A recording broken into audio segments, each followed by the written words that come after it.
Presidente, senhoras e senhores senadores, a todos que nos acompanham. Senhor presidente, nós estamos passando nos últimos dias não, já vai para 2 anos, que Brasília é impossível se prever o que vai acontecer nos próximos momentos. Antigamente, alguns analistas iam para a frente das câmeras e faziam previsões políticas, previsões econômicas, mas hoje isso não é mais possível, pelo menos aqui em Brasília. A cada momento os fatos se atropelam e você não sabe qual será a notícia da tarde já.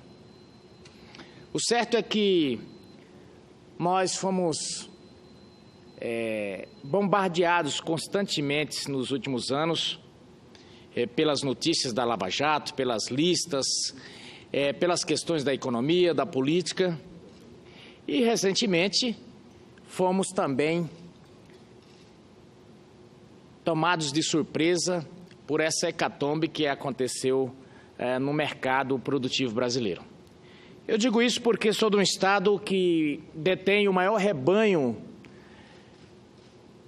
bovino do país, cujos pecuaristas estão todos muito preocupados.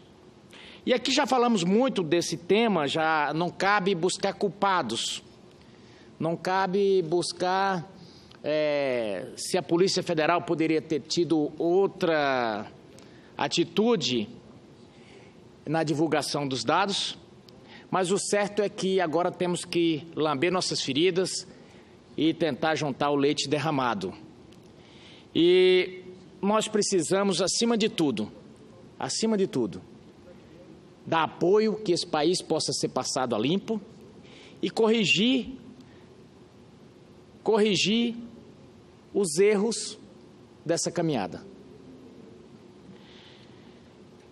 Eu cito isso porque, de repente, as pessoas podem pensar: o senador Medeiros está contra que o país seja passado a limpo, está contra a Polícia Federal, contra o Ministério Público. Não. Eu sempre tenho dito aqui na tribuna: quem for podre, que se quebre. Mas também eu não quero que o país quebre. Nós precisamos saber separar as coisas, fazer o que tem que ser feito, mantendo o bem jurídico tutelado. Por que existe o Judiciário, o Ministério Público e todas as instituições, polícia e tudo? Justamente para que nosso país possa ter uma proteção. O país passa ali pelas pessoas que vivem nele.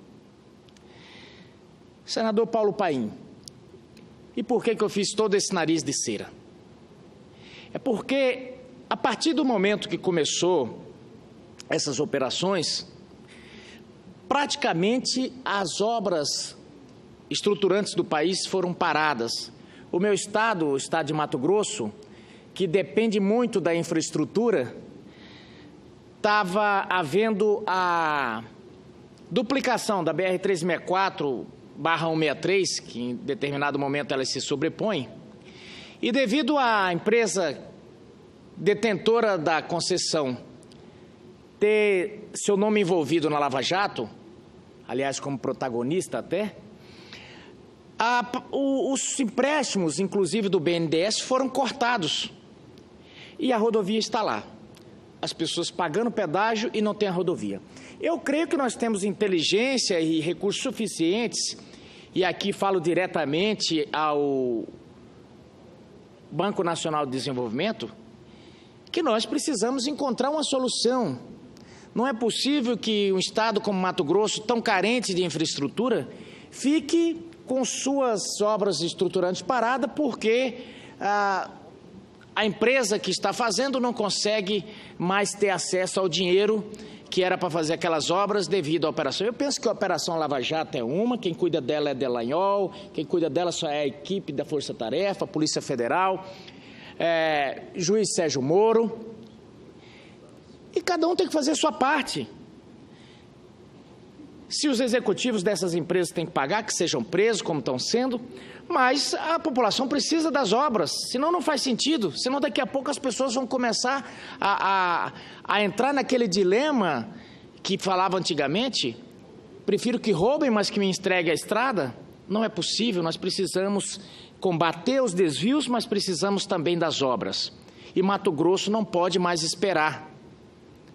Mato Grosso já está sendo prejudicado pelo fato de que, na Lei Candir, por causa da Lei Candir, todo produto que exporta lá do estado de Mato Grosso não é tributado.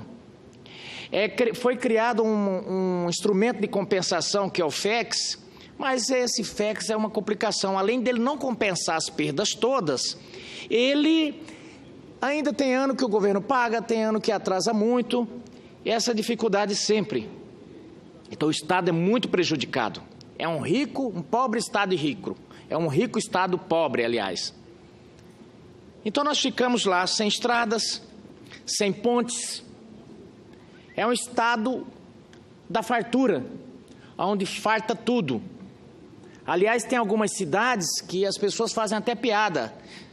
Tal cidade é uma cidade que reluz, pois de dia falta água e à noite falta luz.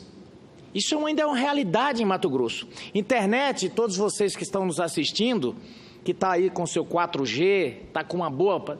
Tem lugar em Mato Grosso que você não consegue dar um telefonema. E é o estado que está segurando a balança comercial brasileira. Então, no Mato Grosso serve muito para segurar no momento de dificuldade. 25% da balança comercial brasileira sustentada pelo Estado, mas está lá em estado de penúria. E aí estou sabendo que o BNDES tem um aporte gigantesco. Há quem diga até que estaria poupando dinheiro. E a gente sabe que esse banco foi criado para ser um banco de desenvolvimento. Então, senhor presidente, senhoras e senhores senadores, quero saudar aqui o futuro governador do estado do Amapá, que acaba de chegar aqui.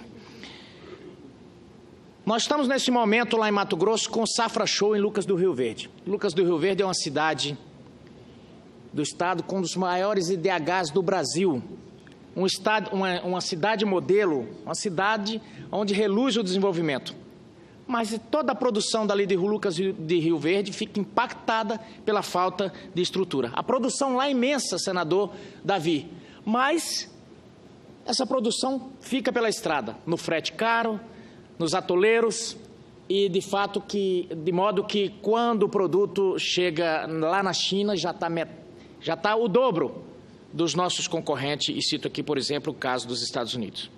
Então nós estamos com dificuldade de infraestrutura, dificuldade de acesso a crédito, porque a burocracia é imensa, e agora veio essa questão da carne, que também é uma grande preocupação. Nós precisamos realmente avançar para que o Brasil possa vencer esses desafios todos e, acima de tudo, acabar com essa burocracia que nos enterra.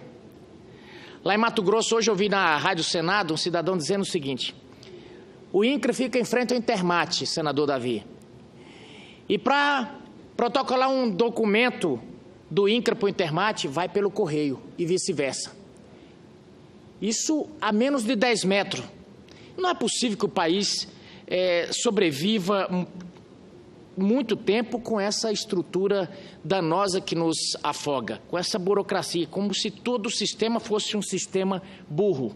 Não é possível, nós precisamos realmente avançar. E essa fala, senador Paulo Paim, é justamente no sentido de que nós precisamos pensar um novo Brasil, e aqui o Senado Federal tem uma responsabilidade muito grande. Daqui a pouco o senador Paulo Paim fará um discurso a respeito, com certeza, da terceirização, tema que já fizemos audiências e que temos divergências em alguns pontos.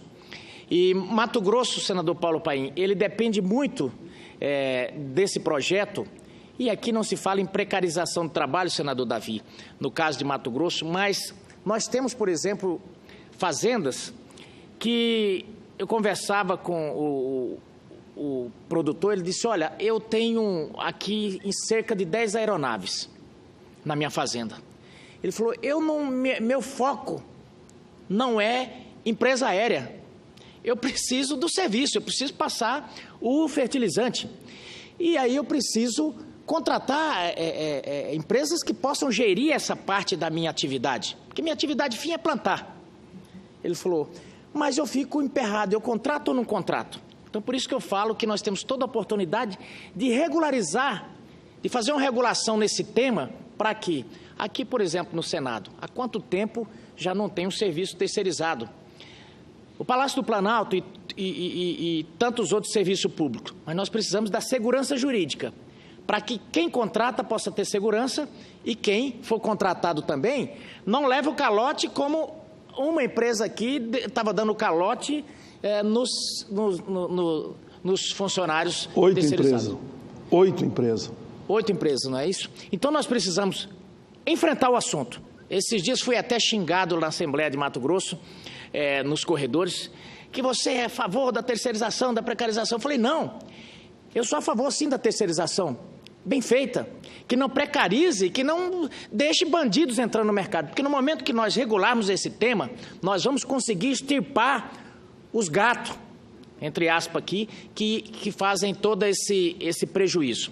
Então são temas, resolvi falar do meu estado de Mato Grosso hoje, senador Paulo Paim, porque ele torna-se praticamente um assunto nacional, não é só uma situação paroquiana, devido tanto que esse estado hoje está contribuindo para a economia nacional e por ser o maior rebanho do país, no momento em que o Brasil está sendo impactado por essa operação chamada carne fria, ou melhor, carne fraca, e já tem outra operação aí chamada carne fria também. Quero parabenizar o IBAMA, quero parabenizar o governo pela forma comedida como foi tratada. Estou investigando, é uma grande operação mas não impactou, porque poderia ser mais uma bomba na nossa economia se tivessem feito vamos dizer assim, o show para a galera em cima dessa operação carne fria. Queria parabenizar imensamente a todos que participaram dessa operação, que as coisas possam ser resolvidas no âmbito da polícia e do judiciário, que é o foro competente, e não para a plateia. Do mesmo modo, quero aqui dirigir à Polícia Federal, dizer que nós sabemos aplaudir e damos total apoio, como temos dado à Polícia Federal. O que precisamos é que cada dia mais os processos e os procedimentos possam ser melhorados para que, aí sim, a polícia, além de fazer o serviço dela, possa estar ajudando a nação. E agradeço o senador Paulo Paim pela tolerância. Obrigado, senador Medeiros. E convido Vossa Excelência a assumir a presidência, para que eu possa fazer um rápido pronunciamento sobre o tema que Vossa Excelência já anunciou.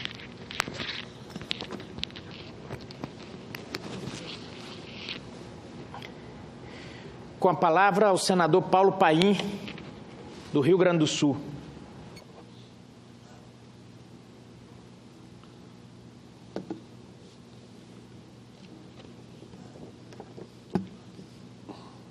Senador